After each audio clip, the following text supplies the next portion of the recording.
SSLC +2 പരീക്ഷ എഴുതാൻ പോകുന്ന എല്ലാ കൂട്ടുകാർക്കും എല്ലാവിധ ആശംസകളും നേരുന്നു. കൂളിംഗ് ടൈമിൽ ക്വസ്റ്റ്യൻസ് മൊത്തം ഒന്ന് ഓടിച്ചൊക്കെ ഒന്ന് നോക്കി ഏതൊക്കെ ക്വസ്റ്റ്യൻ നമുക്ക് അറിയാവുന്നതുണ്ട്, അതിൽ ഏതൊക്കെ നമ്മൾ എഴുതണം എന്നൊക്കെ ഒന്ന് പ്ലാൻ ചെയ്യുക. അതുപോലെ മാർക്ക് നോക്കി വേണം ഓരോ ക്വസ്റ്റ്യനും ആൻസർ എഴുതാൻ. 1 മാർക്കിന്റെ ക്വസ്റ്റ്യൻ ഒന്നും ഒരുപാട് ആൻസർ വലിച്ചു വാരി എഴുതി നമ്മളുടെ കഴിവ് മൊത്തം തെളിയിക്കേണ്ട കാര്യമൊന്നുമില്ല. സോ ഓരോ ക്വസ്റ്റ്യന്റെയും മാർക്ക് അനുസരിച്ച് വേണം ആൻസർ എഴുതാൻ.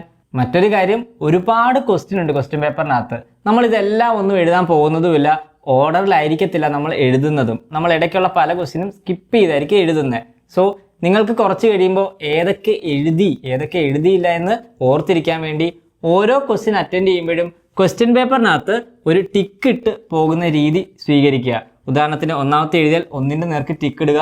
ഇനി നിങ്ങൾ എപ്പോഴെങ്കിലും 5ാമത്തെ അറ്റൻഡ് ചെയ്യുമ്പോൾ 5ന്റെ നേർക്ക് ടിക്ക് ഇടുക. ഓരോ ക്വസ്റ്റ്യൻ എഴുതുമ്പോഴും ക്വസ്റ്റ്യൻ പേപ്പറിൽ തന്നെ ക്വസ്റ്റ്യൻ നമ്പറിന്റെ നേർക്ക് ടിക്ക് ഇട്ട് പോയാലുള്ള ഒരു ഗുണം ഏതൊക്കെ ക്വസ്റ്റ്യൻ അറ്റൻഡ് ചെയ്തെന്ന് കണ്ടുപിടിക്കാൻ ജസ്റ്റ് ക്വസ്റ്റ്യൻ പേപ്പറിൽ തന്നെ ടിക്ക് ഇട്ട ക്വസ്റ്റ്യൻസ് നോക്കിയാൽ മതി. മറ്റൊരു പ്രയോജനം, നമ്മളിപ്പോൾ എഴുതി 1 മണിക്കൂറായി, നമ്മൾ എത്ര മാർക്കിനുള്ളത് എഴുതി എന്നൊരു ധാരണയില്ലെങ്കിൽ പെട്ടെന്ന് ക്വസ്റ്റ്യൻ പേപ്പർ എടുത്ത് ടിക്ക് ഇട്ട ക്വസ്റ്റ്യൻ്റെ എല്ലാം മാർക്ക് കൂട്ടിക്കഴിഞ്ഞാൽ നമുക്ക് വേഗം തന്നെ എത്ര മാർക്കിനുള്ള ക്വസ്റ്റ്യൻ അറ്റൻഡ് ചെയ്തെന്ന് കണ്ടുപിടിക്കാൻ പറ്റും. മറ്റൊരു കാര്യം, പലരും എക്സാമിന് പോകുമ്പോൾ പുതിയ പേനയുമായിട്ടായിരിക്കും പോകുന്നത്. പുതിയ പേന വെച്ച് ആദ്യമായിട്ട് എഴുതുമ്പോൾ ചിലർക്ക് വരുന്നൊരു ബുദ്ധിമുട്ട്, നമുക്ക് അത്ര ഒരു ഫ്ലോയിൽ അല്ലെങ്കിൽ സ്പീഡിൽ ഇത് വെച്ച് എഴുതാൻ പറ്റത്തില്ല പുതിയ പേനയാണെങ്കിൽ. അങ്ങനെ ബുദ്ധിമുട്ട് തോന്നുന്നവർ ഒന്നുകിൽ ഈ പുതിയ പേനയോടൊപ്പം 1-2 പഴയ പേന കൂടെ കൈ വെച്ചേക്കുക, അല്ലെങ്കിൽ ഈ പുതിയ പേന വീട്ടിൽ വെച്ച് തന്നെ ഒരു റഫ് പേപ്പർ എടുത്തിട്ട് ചുമ്മാ കുറേ തവണ ഇങ്ങനെ കുത്തി വരയ്ക്കുക.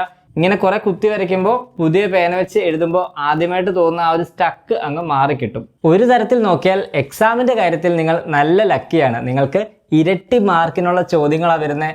അതുപോലെ ഈ വരുന്ന ചോദ്യങ്ങളിൽ 70% ചോദ്യങ്ങളും വരുന്ന പോർഷൻസ് ഫോക്കസ് ഏരിയ എന്ന് പറഞ്ഞ് നിങ്ങൾക്ക് ഓൾറെഡി തന്നിട്ടുണ്ട്. ഈ ഫോക്കസ് ഏരിയയുടെ ഇമ്പോർട്ടൻസ് ഒന്നും ഞാൻ പറഞ്ഞു തരേണ്ട കാര്യമില്ല, നിങ്ങൾ ഓൾറെഡി മോഡൽ ക്വസ്റ്റ്യനകത്തൊക്കെ അത് കണ്ടതായിരിക്കും. സോ ഒരു രീതിയിലും ടെൻഷൻ അടിക്കേണ്ട കാര്യമില്ല. ടെൻഷൻ അടിച്ചു കഴിഞ്ഞാൽ നമ്മൾ പഠിച്ചതൂടെ മറന്നു പോകും. സോ കൂളായിട്ട് പോയിട്ട് നല്ല വൃത്തിയായിട്ട് എക്സാം എഴുതുക.